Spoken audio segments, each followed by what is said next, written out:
নমস্কার বন্ধুরা, তো আইকুর তরফ থেকে এবার একটা ফ্ল্যাগশিপ লেভেল স্মার্টফোন চায়নাতে লঞ্চ হচ্ছে আর মনে হচ্ছে খুব তাড়াতাড়ি ওটা ইন্ডিয়া, বাংলাদেশ এইসব জায়গায় লঞ্চ হয়ে যাবে। ফোনটার নাম হলো IQOO 11S। আর এই ফোনটা কি স্পেসিফিকেশন হবে, কি প্রাইস হবে, এটার সম্বন্ধে সব ইনফরমেশন আমার কাছে অলরেডি এসে গেছে। তো এই জন্য এই ভিডিওতে আমি আপনাকে IQOO 11S সম্বন্ধে সব ইনফরমেশন দেবো। তো এই জন্য শুরু করে যে ভিডিওটা কোনো সময় নষ্ট না করে, আপনি যদি গ্যাজেট ওয়ার্ল্ড বাংলা চ্যানেলে প্রথমবার আসেন আর কেউ বাংলা টেক ভিডিও ডেলি দেখতে চান, তো গ্যাজেট ওয়ার্ল্ড বাংলা চ্যানেলটা সাবস্ক্রাইব অবশ্যই করে নেবেন। তো প্রথমত আলোচনা করবো এই স্মার্টফোনটার ডিজাইন সম্বন্ধে। তো এই যে IQOO 11S বলে যে স্মার্টফোনটা, এটার ডিজাইনটা যে অরিজিনাল IQOO 11 পুরো সেটার মতোই হবে। মানে ধরুন ডিজাইনের দিক থেকে খুব একটা চেঞ্জেস আপনি দেখতে পাবেন না। ফোনটার থিকনেস হবে 8.4 মিলিমিটার আর ওয়েট হবে 187 গ্রাম।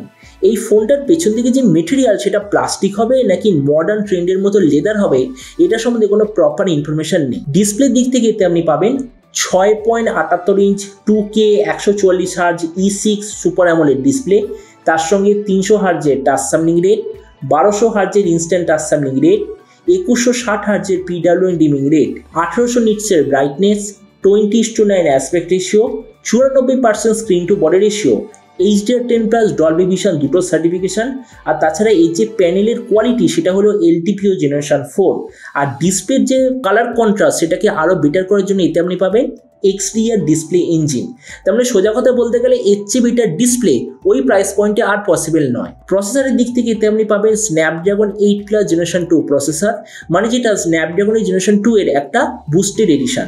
আর তার সঙ্গে IQOO তরফ থেকে আছে একটা খুব ভালো কোয়ালিটির কুলিং সিস্টেমও দেখতে পাবেন। ক্যামেরার দিক থেকে আছে 50, 13 আর 8 মেগাপিক্সেলের ট্রিপল রিয়ার ক্যামেরা, তার সঙ্গে 16 মেগাপিক্সেলের সেলফি।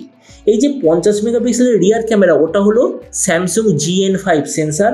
আর তার সঙ্গে OIS EIS দুটোরই অপশন পাবেন। আর এর ক্যামেরা কোয়ালিটিটাকে আরও বেটার করার জন্য আপনি পাবেন Vivo V2 চিপ। এই যে স্মার্টফোনটা শুধু দুটো ভেরিয়েন্টে লঞ্চ হবে, একটা হলো 8 256 GB, দ্বিতীয়টা হলো 12 256 GB।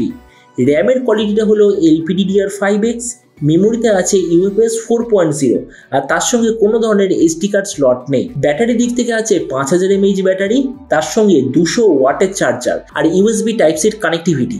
তো এবারে স্মার্টফোনের বাকি কিছু ফিচার যেতে আপনি পাবেন Android 13 out of the box, কোনো ধরনের 3.5mm জ্যাক নেই, আন্ডার ডিসপ্লে ফিঙ্গারপ্রিন্ট সেন্সার আর ডুয়েল স্পিকার অবশ্যই আপনি দেখতে পাবেন।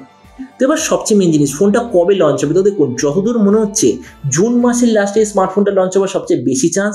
আর এরপর আমি যদি প্রাইস সম্বন্ধে বলি, তো আমি খবর পেয়েছি এই স্মার্টফোনটা চায়নাতে লঞ্চ হবে 4000 ইউয়ানে। তার মানে যখন ওটা ইন্ডিয়ান মার্কেটে লঞ্চ হবে, প্রাইস হবে ধরে নিন 50 থেকে 55,000 ইন্ডিয়ান টাকার মধ্যে। আর আপনি যদি ভিডিওটা বাংলাদেশ থেকে দেখে থাকেন, তাহলে বাংলাদেশিটা লঞ্চ হওয়ার কথা প্রায় 60,000 বাংলাদেশি টাকার আশেপাশে।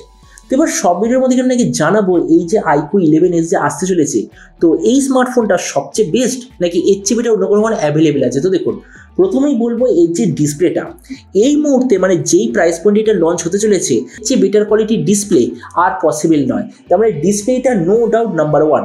প্রসেসরের দিক থেকে প্রাইস পয়েন্টের প্রথম স্মার্টফোন হবে যাতে আপনি স্ন্যাপড্রাগন 8+ জেনারেশন 2 মানে এই যে বুস্টেড এডিশন, সেটা আপনি দেখতে পাবেন। তার মানে পারফরমেন্স নো ডাউট নাম্বার 1, তার সঙ্গে LPDDR5X আর UFS 4.0 কম্বিনেশন, মানে পারফরমেন্স নো ডাউট সবচেয়ে ভালো। এই প্রাইস পয়েন্টের প্রথম স্মার্টফোন হবে যাতে আপনি 200 ওয়াটের চার্জার দেখতে পাবেন। তার মানে বুঝতেই পেরেছেন, স্পেসিফিকেশনের দিক থেকে স্মার্টফোনটা কোনো ধরনের অভাব আপনি দেখতে পাবেন না। তারপরে আমি এটাই বলবো, যদি আপনার টার্গেট থাকে ইন্ডিয়ান টাকা অনুযায়ী 50 থেকে 55,000 টাকার মধ্যে কোনো দারুণ একটা স্মার্টফোন নেওয়ার, তাহলে এটা আপনি নিতে পারেন। কেননা হার্ডওয়্যারের দিক থেকে আমার মতে মনে হয় না যে এই প্রাইস পয়েন্টে এর চেয়ে বেটার অন্য কোনো স্মার্টফোন পসিবল হতে পারে। তো এবার আপনি যে কোনো সময় অবশ্যই জানাবেন এই যে IQOO 11S বলে যে স্মার্টফোনটা আসতে চলেছে, এটা স্পেসিফিকেশন থেকে আপনার কি মনে হয়, আর যে দামে এটা আসছে সেই দামে আপনি কি এটা নিতে চান নাকি অন্য কোনো স্মার্টফোন আপনি চুজ করতে চান, এটা সম্বন্ধে নিচে কথা বলতে আমাকে একদমই ভুলবেন না। তো চলুন দেখা হবে আগামীকালের একটা টেক ভিডিওতে। Till then, stay tuned and always remember, think positive, be positive. Thank you.